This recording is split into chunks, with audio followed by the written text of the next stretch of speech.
Hi, I'm AJ Hogue, one of the teachers of Learn Real English, and welcome to our video course. Now, let's get started with rule number one, or secret number one. And rule number one is to always learn English phrases. And to never study just individual words. So, in this course, we're going to teach you a totally new way to learn English, a totally new way to study English so that you can speak English quickly, easily, automatically, powerfully, confidently.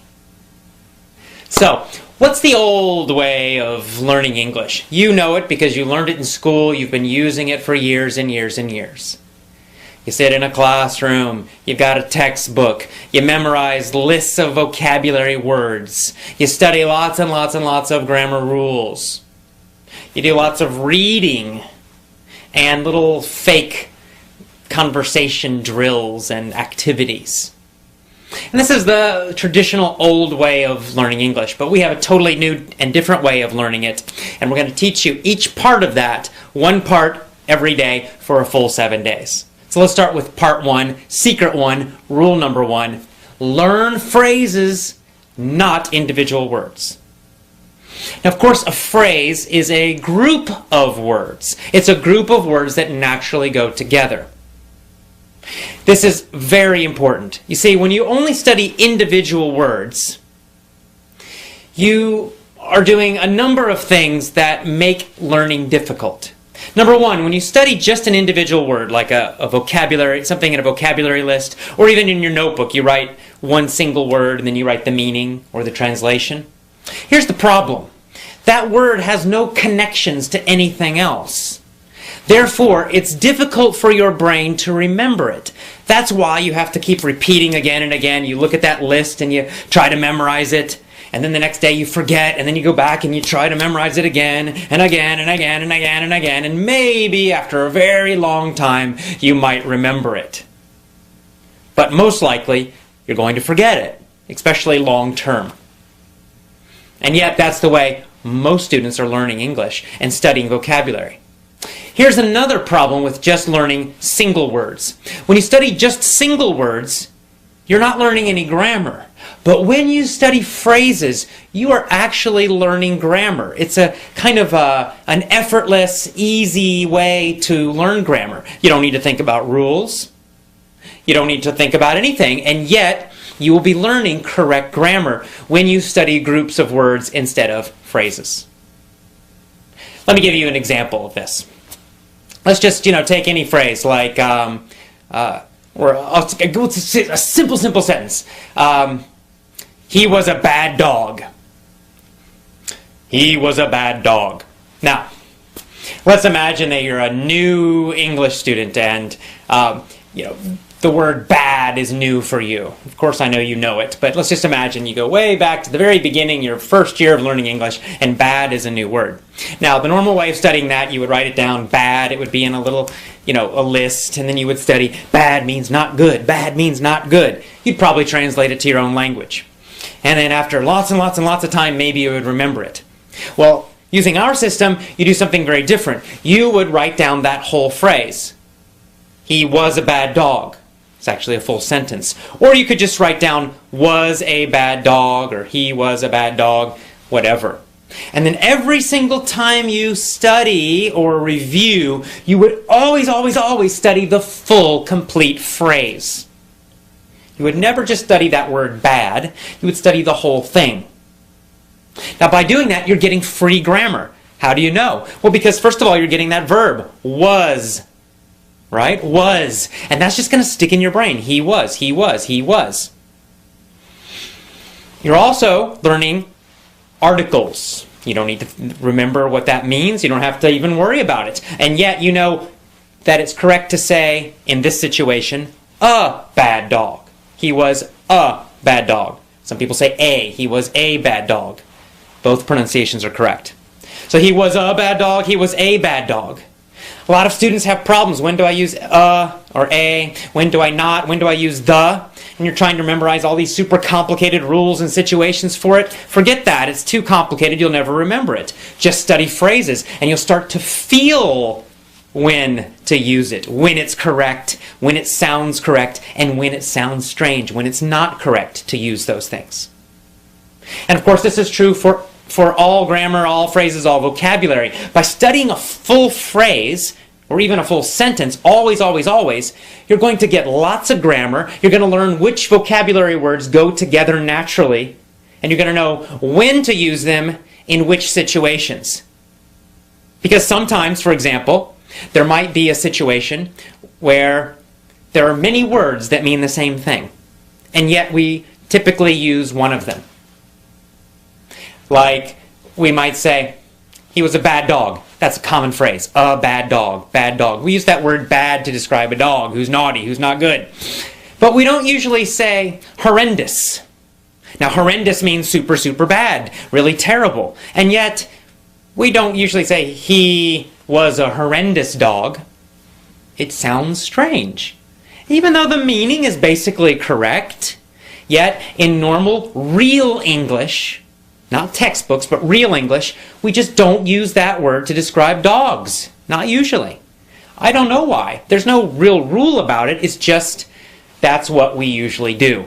And every language has these kinds of word combinations that are more common, and other word combinations which just aren't used typically. How do you learn that? Well, you can't learn it from any rules, because there are no rules about that. You have to learn it by studying phrases always. Always, always, always study phrases, review phrases. Whenever you learn a new word, don't just write down that individual word. Write down the full phrase, or even better, the full sentence that it's in. Always include the words that are around it. This is going to help you improve your English speaking ability much, much, much faster. Even better, when you write down the phrase, also write down where the phrase came from to remind yourself of the whole situation. So you might, let's say you find a new word in a newspaper article. Well, first of all, let's say the word horrendous. You're reading a newspaper article, or you're listening to the radio, you hear that word horrendous. That's new, what is that? And you write it down. But you're not going to write down just that single word, you're going to write down the whole phrase that it was in. And then you're also going to make a note, you're going to put down, this came from a newspaper article about the economy. And this is going to trigger you, it's going to remind you, give you a memory cue, a memory reminder of the full situation. So now you're not only getting just this single word, you're getting the full phrase or sentence that it's in, and you're also reminding yourself where that sentence came from. What was the general topic? What was the general situation? And in this way, you're getting a lot of extra grammar, which you're learning unconsciously, easily. You don't have to think about it, but you're learning it anyway. Your brain is learning it, even though you might not know that. And you're also learning when certain phrases and certain words are used and when they're not used. You're learning which situations it's used or they are used in, and you'll of course know that in other situations you don't use it. Because as you learn more and more and more phrases, you begin to get this feeling of correctness, and you begin to know when to use certain words, how to use them, and you're also how to use the grammar correctly as well. This is so important. It's such a simple, simple little secret, a simple little trick, a simple little rule, and yet it can totally change the way you speak English and learn English. It's very, very important. So never, never, never study just an individual word, one word. Always study the phrase or the sentence, and always, always, always make a note where it came from. And you want those phrases and sentences to come from real English, which we'll talk about more later, not from textbooks. Here's another advantage of studying phrases and full sentences and always knowing the situation that they came from. Phrasal verbs. You guys know about them. You know all about phrasal verbs. They're a frustration for so many students, right? To be knocked out or knocked up have totally different meanings, right? Knocked out is a phrasal verb. It's a two-word verb. It's a verb phrase. And to be knocked out means it's like in boxing or sports. You get hit and you go, it's like you're asleep, right? Boom, knocked out on the floor. To be knocked up means to become pregnant. And we use that for women. Now, there's no way if you just look at the individual words to know the meaning. Right? Knocked out, knocked up. It's not logical. You just have to learn each one individually. But if you just try to study lists of phrasal verbs, you're going to become very confused. You'll start confusing one with the other. You're going to forget. And it's horrible, and you don't want to do that. It's not effective. It doesn't work. But if you learn those phrasal verbs from real situations, real sentences, real articles, real audios, real speech, and then you always study them in the whole sentence, so then you know the situation, right? If you get the whole sentence, the fighter knocked out the other fighter. And you're always studying that full phrase or sentence. The fighter knocked out the other fighter. You're going to just naturally know. You got that word fighter in there. Helps you to remember the situation. And it helps you to remember the meaning of that phrase, knocked out. Or you could say, the woman got knocked up by her boyfriend. Right? So now you're like, oh yeah, boyfriend. It gives you a clue, gives you an idea of the meaning of that phrase. And you'll know that you always use that phrase in situations that describe pregnancy. This is much better than studying lists and lists and lists of phrasal verbs. So, what's our first rule? What's our first secret? Always, always, always study phrases, groups of words. Always write down a note about where the phrase came from to remind you of the situation. And no more, never again, study just individual words. And that's all. That is powerful secret number one, rule number one for learning to speak fantastic, amazing English. Start using this rule immediately today. Okay? We'll see you tomorrow for rule 2. Bye-bye.